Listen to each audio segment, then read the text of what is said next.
Hello and welcome to the US Election Dialogue, a show where we discuss and decode one of the most crucial elections in the world, the presidential election in America. I'm Palki Sharma Upadhyay, and if I had to describe the first presidential debate in one word, the word would be chaos. When we first received a brief about the debate, we were told that Donald Trump and Joe Biden will debate 6 main issues. None of that happened though. It was 90 minutes of repeated interruptions, name-calling and mudslinging. By the end of it, you almost felt sorry for the moderator, who I'm assuming came prepared with a list of questions on specific subjects. His voice was largely drowned by the fiery exchanges. So what did the first debate achieve? Did the candidates manage to win any votes with such a messy interaction? And with 33 days left for polling, what can we expect in the days ahead? To discuss this and more, we're joined by a very special panel of guests. From New York, we have Arvind Vohra, former vice chair of the Libertarian Party. Also joining us from New York, Bernard Whitman, Democratic strategist, a former pollster to Bill Clinton and Michael Bloomberg. From Washington, D.C., Lieutenant Stephen Roger, advisor to Trump's re-election campaign, and Reena Shah, political advisor and former Republican strategist, also with us from Washington, D.C. Good evening to all of you. Good evening. Pleasure to be here. Good evening, Palki. Lieutenant Stephen Roger, let's begin with you. What we saw in the debate, shouting, interruptions, incoherent crosstalk. Donald Trump was the aggressor in this debate, constantly interrupting Joe Biden and bulldozing the moderator. Did you sense some desperation in the president? Not at all. I sense frustration. To begin with, and perhaps the other guests may agree on this point, we're living in the 21st century, and to expect two candidates running for the most important office in the land to express their views in 2 minutes is absolutely unacceptable. So I would say that the way this is set up was not designed to really give both candidates the time they need to express themselves. Now, Joe Biden was saying things that certainly were not accurate, and the president tried to explain that within that 2-minute period. So, look, he was frustrated. No desperation at all, and you could see the frustration on his face. So I would just, and even perhaps Joe Biden was frustrated, but I think the president did pretty good in articulating law and order issues, the health care issue, and also the issue of whether Joe Biden really controls the party. I'm not sure articulating is the word I'll use. When talking about this debate, Bernard Whitman, Joe Biden did not come out looking good either. At one point, he practically told the American president to shut up. Has this performance improved or worsened his chances? I think it has improved his chances, and I'm not sure what debate my colleague was watching, but that was not the debate that I saw. This debate was a complete disaster for Donald Trump, largely because Donald Trump came into this debate last night well behind. He had to shake up the race. He had to change the dynamic. He had to get people to reconsider him. And instead, it reinforced what everybody already knows about Donald Trump, that he's a bully, that he can't be trusted, that he's a liar, that he's not likable. And so ultimately, all those shouting and screaming and name-calling, all it did was to keep the race exactly where it is. People don't like Donald Trump. He's 6 to 7 points behind nationally. He's 3 to 5 points behind in all sorts of key swing states. Joe Biden had to come to the debate prepared, look presidential, be able to stand up to Donald Trump, make his point. He could have made his point more forcefully, certainly on COVID and the economy. Well, Donald Trump looked erratic. He looked like a rabid dog, backed into a corner, wanting to bite anybody that came near him, particularly the moderator, as well as Joe Biden. And I don't think it served to change anything at all. And in an event like this, when you have 33 days to change the election, when you're behind so bad, you need to change things, you need to shake things up. And this basically cemented people's belief that Donald Trump is quite erratic, not likable, and unfit to serve the country. Wow. That's a lot of adjectives. Arvind Vohra, according to a CBS YouGov poll, more than 8 in 10 voters who watched the debate say its tone was negative, and I agree. 69% felt annoyed after watching it. What did you make of it? Was there anything in the debate that would enrich the viewer or make him or her change his point of view about a particular candidate? I will tell you this. During the debate, here's how disgusted the American people were with that attempt at a debate. During the debate, I saw the numbers of the Let Joe Jorgensen debate, change.org petition skyrocket to over 100,000 since I last checked. I mean, the American people were disgusted with the debate, not just because of its aggressiveness, but because it failed to address any of the substantive issues. Listen, Joe Biden is the architect of the drug war, one of the most hated programs in America. And nobody brought him to task on that because Joe Jorgensen was not in the debate. Donald Trump has a terrible record on Republican positions. He has a terrible record when it comes to Second Amendment rights. And again, Joe Jorgensen wasn't in the debate to bring him to task. So this was a debate. It was petty. It was not substantive. Half the time they were talking about Joe Biden's son rather than actual economic policy or social policy or anything of any substance. So what we saw here at the Libertarian Party was a massive uptick in the interest in Joe Jorgensen for president. Reena Shah, what did you make of the interaction, the debate? I thought it was a horror show. I think the American people lost out last night. I do agree with Arvin when he says that there were no ideas discussed. I mean, it was impossible to get true positions from either of these candidates last night. I think it was particularly a disservice to Joe Biden when Trump wouldn't even let him finish a sentence. It seemed that Trump had no self-control. He kept interrupting the moderator. He jumped all over Joe Biden when he'd get maybe 3 to 4 words out of his mouth. And I was particularly shocked because the moderator had to step in a couple of times and say, President Trump, your campaign agreed to certain rules. You're not following the rules. This is not just the toddler in chief. He's the gaslighter in chief. He lies and lies and lies until, well, look, we haven't even seen these in these 4 years. He continues to do so. I don't want to say he lies until he can't no more, because we continue to get these false narratives from him all the time. He's telling us, I've got a plan, when we know for sure there's empirical data that shows he's got no plan to attack the COVID-19 pandemic on our shores. It's not going to be contained. And frankly, the other most disturbing part of last night, and probably the most important, was the fact that he gave truly to people who are white supremacists, part of hate groups in this country, he gave them the right to sort of say, you are heard. He recognized them. He did not condemn them. He did not denounce them. And that is what is so appalling to me today. Lieutenant Stephen Rogers, you're in the minority here. Most panelists seem to agree that Donald Trump did not come out looking good with the way he continuously interrupted. 73 interruptions in 90 minutes, according to one count. What was he trying to achieve? Well, I agree that, look, the interruptions, I don't think anybody's going to argue with that point, did distract from the issues that had to be spoken about. But I've got to tell you, to say he has no plan, well, he does have a plan. He's got a lot of plans. Look at what he's done with the economy. He has made it a point, and he brought this to the attention of Joe Biden and the country for a long time. Shutdowns are not the answer. The economy's been crippled. People are being put out of work. Joe Biden supports higher taxes. He supports putting people out of work. He supports a socialist agenda. So that was one point the president articulated on. Now, what about the coronavirus? He had a plan and he executed it. From day one, he prohibited flights from China coming in. Not one American was denied a ventilator. He was commended by Democrat governors who did state, as we moved along, that he did respond to their needs. The United States military is stronger than ever before. So I could go down the list of those things. But unfortunately, to your point, I think there were a lot of distractions because of the interruptions, whether it be by President Trump or Joe Biden, and frustration. That is what I saw, frustration.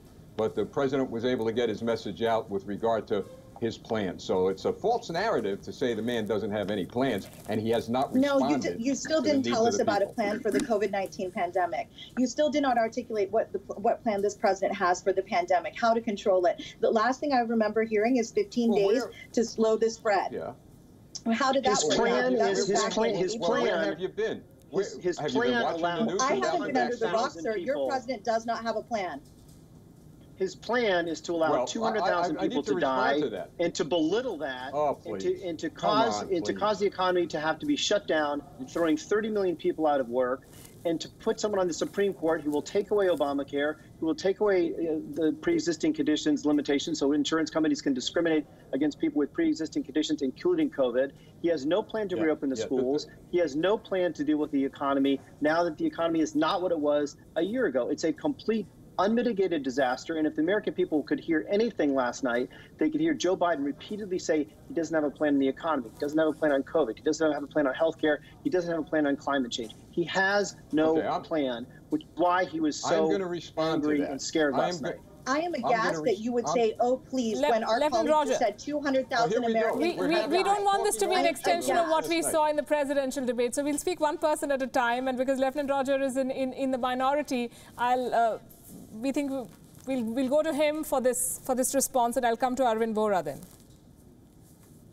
This is what they do, okay? They give talking points out. They have no idea what they're talking about. Number one, all right, the president did not shut the entire economy down. He left it up to the governors. I live in a state where we're still shut down for the most part. So don't lay that on the president. And to suggest that the president of the United States is responsible for all these people who died is ludicrous. I mean, that's ridiculous. No one person is responsible for that. Number three, with regard to the economy, how could anyone deny that retirement, pensions, everything had gone up? They've been skyrocketing. The economy's great before COVID-19, and now it's coming back. He's brought jobs back to this country. So you're going down those talking points and you're name-calling, calling him a bully, calling him unintellectual. If you notice, I haven't called Joe Biden any names, all right? I think Joe Biden served 48 years in the United States Congress. I think the guy should have credit for serving, but he hasn't accomplished very much. So why don't we talk about policy and put to rest all this bickering back and forth over personalities? I think that's what the American people and, frankly, people around the world want to hear. And if I were making a case for Donald Trump, I wouldn't bring up the Wuhan virus pandemic. But Arvind Vohra, that has dominated a large part of the debate. Trump clubbed India with Russia and China, raising doubts over the Indian statistics. Do you think Delhi will trust Washington as an ally under Donald Trump when the president constantly criticizes Indian policies, especially on the issue of trade, just to keep his core vote bank intact? I do believe that Trump had some points when he was saying that a lot of the numbers worldwide have been massively, massively underreported. I don't think we're getting accurate information from the bulk of the world, not for any malicious purpose. I just don't believe that most countries have the infrastructure to actually give actual reports, the exception being China, who I believe was just actually lying. But when the argument that Trump was talking about issues is preposterous, the big issues to hit Joe Biden on that have made him unpopular with the left was the fact that he architected the drug war. Joe Jorgensen wants to get rid of the drug war. Trump didn't bring up that topic one bit. When it comes to taxes, Joe Jorgensen wants to end the income tax. Biden didn't talk about taxes in any way other than the corporate tax, which is such a minor and insignificant part of the tax burden on the actual average American. So what we're seeing over here is just distractions from the real topics. And that's what happens when you have a debate that is exclusive, that doesn't allow all voices, and it doesn't allow the discussion of issues. Listen, I don't think anyone in the world believes that having a substantive discussion on taxes, drug war, economy, and free market response to the pandemic would have been a waste of time compared to discussing Joe Biden's son for half an hour. Bernard Whitman, hours before the debate, Biden released his tax returns for last year. He paid nearly $300,000 in taxes, and this was after the New York Times reported that Trump had paid only $750 as tax in 2017 and zero for years before that. Do you think this discourse on tax will have any impact on the mind of the voters, or is this just for the press? I think it mostly reinforces the belief that people already had, which is Donald Trump can't be trusted. He's either a complete liar, a failed businessman, or a tax cheat. Pick one of them, and that clearly is the implication here. I think the fact that Donald Trump refuses to release his taxes, we all know why. This has been baked into the equation. I think it gives more ammunition to the left. I think it gives more cause for concern to people in the middle and even on the right. This is a guy who won office on the claim that he is a great businessman.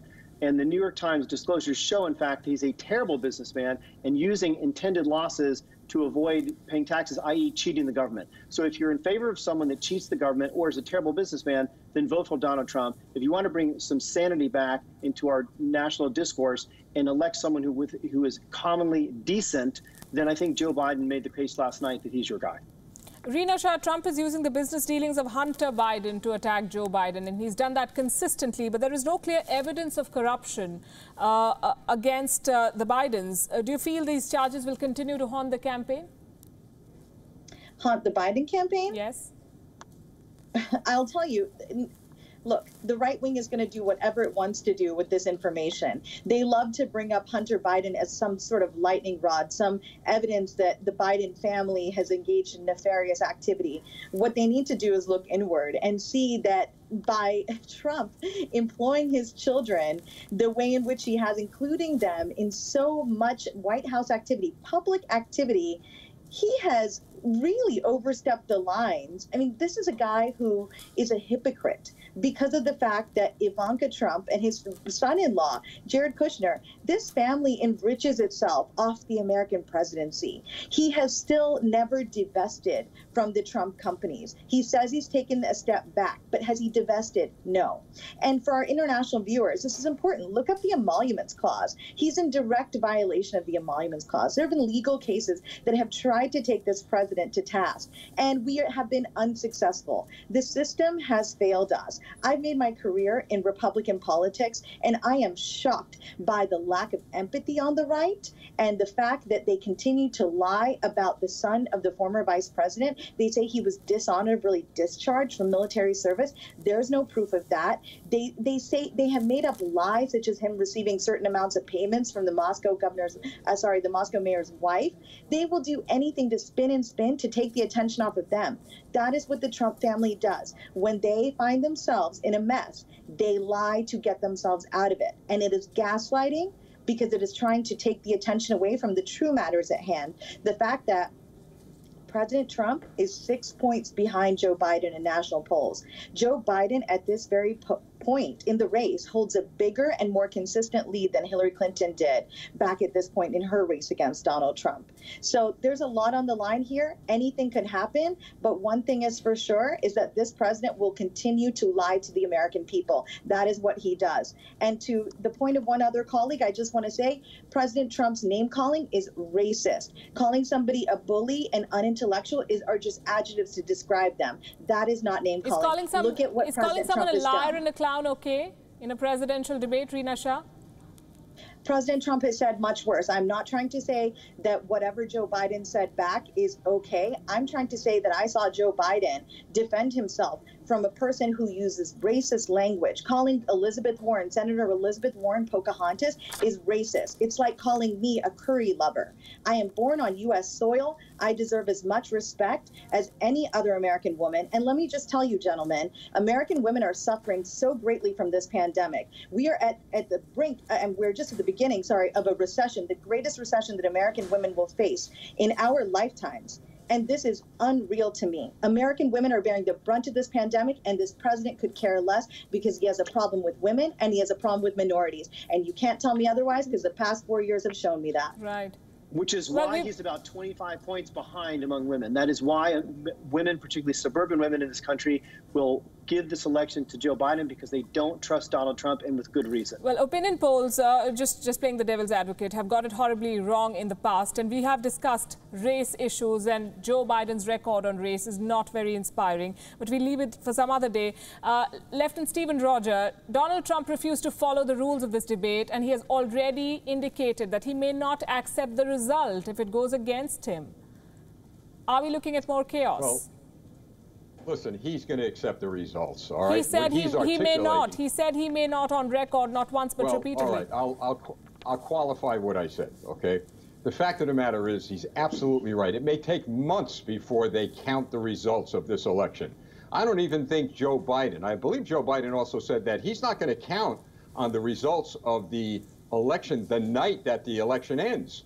Why would he? Why would any candidate? You've got millions of ballots still out. So, you know, this name call, I mean, the president's, this is what we just heard. He's a tax cheat, he's a thief, he hates women, he's a racist, and on and on and on. This is all they have in their arsenal. And for every single one of those charges against the president, I could prove they're dead wrong. The fact of the matter is he a racist? When it comes to minorities, he's done a lot for minorities. Is he an individual who hates women? Of course not.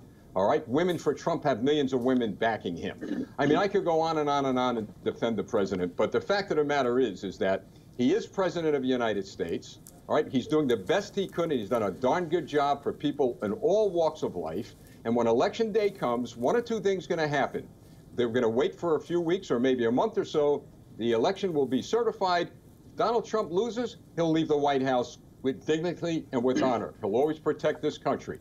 If he wins, he's going to stay in the White House for another 4 years, and he will continue to bring his America First agenda to the American people as he has consistently up until now.